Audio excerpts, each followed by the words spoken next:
You know how you know the Indiana Fever had a good offseason? When even Sheryl Swoopes praises it. We've got a Sheryl Swoopes switch up. Sheryl Swoopes recently did a complete turnaround on Caitlin Clark, and it happened live on television.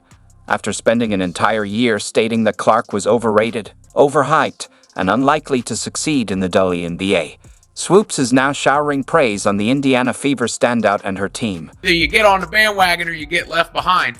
Being a hater of Caitlin Clark and the Indiana Fever in Clark's rookie season, even insinuating that players would flee the team because of the attention around. The basketball world is stunned. Nancy Lieberman ended her friendship with Sheryl Swoopes over these attacks, and Cheryl Miller even called her a big dummy on a podcast. Yet now, Swoopes is acting as if none of that ever occurred and is portraying herself as Caitlin Clark's biggest supporter.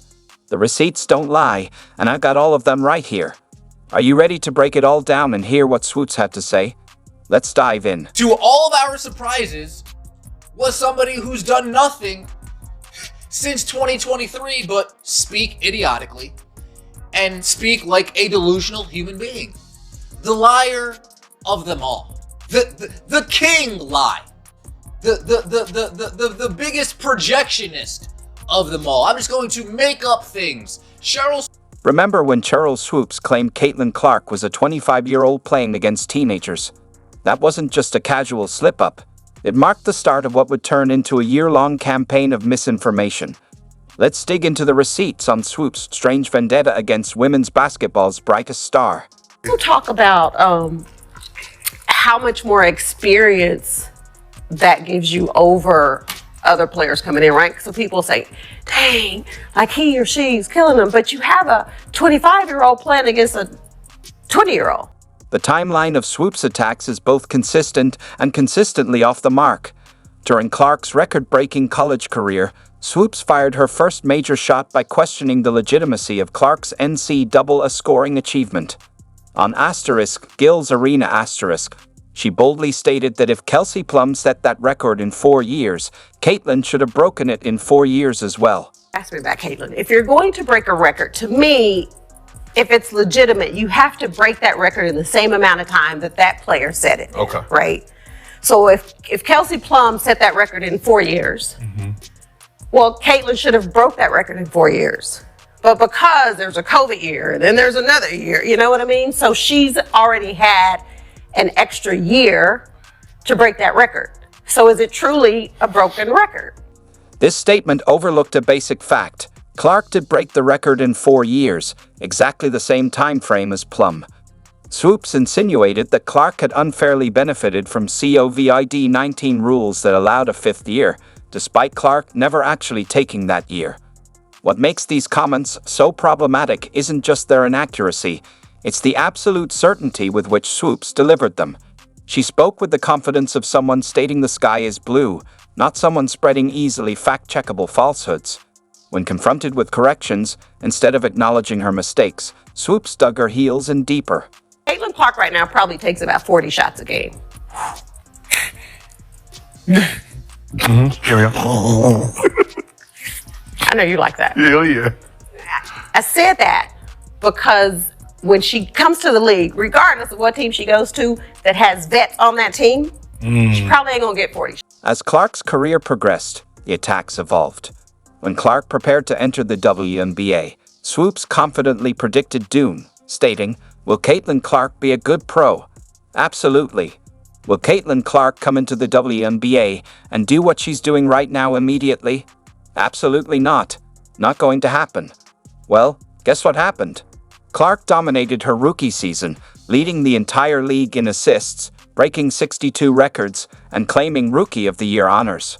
To say she wouldn't be good. What I said was I didn't think Caitlin or Angel would come into the league and dominate immediately, which I don't think either of them did. Respectfully, there is absolutely no way, even when we're trying to sit here and play semantics about dominating, there's no way that anyone could ever leave this season in saying that both Caitlin Clark and Angel Reese didn't dominate. You would have to further explain what dominance means for you to not sit here and say that a player who is leading the league in assists while averaging 19 to 20 points didn't dominate that. Even as Clark proved her wrong on the court, Swoopes shifted her criticisms to the rest of the team and the overall culture. According to Swoopes, the circus created by Caitlin Clark's fandom had led to a toxic environment in the locker room. People in the fever were like, y'all. That's not my point. There's a lot of other shit going on that players are like, this ain't where I want to be. Over there. Yeah. Yeah. Some new shit going on around there. It's a lot. So you have players that are very significant on this Indiana Fever team that are like, I don't want to be here. This is what I want. By comparing Clark's actual age, 22 at the time, her statistics, and her achievements against Swoopes' fabricated narrative, a clear pattern emerges. This wasn't a respected analyst offering fair criticism. This was a calculated campaign to diminish one of women's basketball's biggest stars at every turn. The basketball world took notice. Nancy Lieberman, Stephen A. Smith, and ultimately Cheryl Miller all stepped forward to challenge Swoopes' assertions. These weren't just random commentators. These were respected voices in basketball standing up to say, enough is enough. They do, peeps. Sheryl Swoopes has been missing. Sheryl Swoopes is MIA. They got a APB out for Sheryl Swoopes. If you see Sheryl Swoopes, she did a lot of talking a few months ago about the Indiana Fever, the locker room environment, how people didn't want to play there, how people wanted to leave. What makes a Hall of Famer like Nancy Lieberman and a 30-year-long friendship so significant is the weight they carry in the basketball world.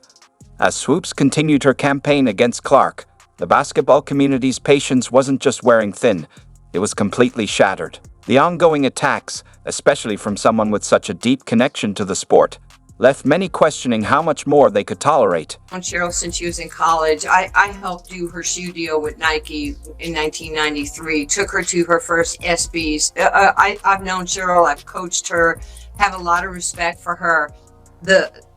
I called her when Caitlin was still playing at Iowa and she had just broken Maravich's record.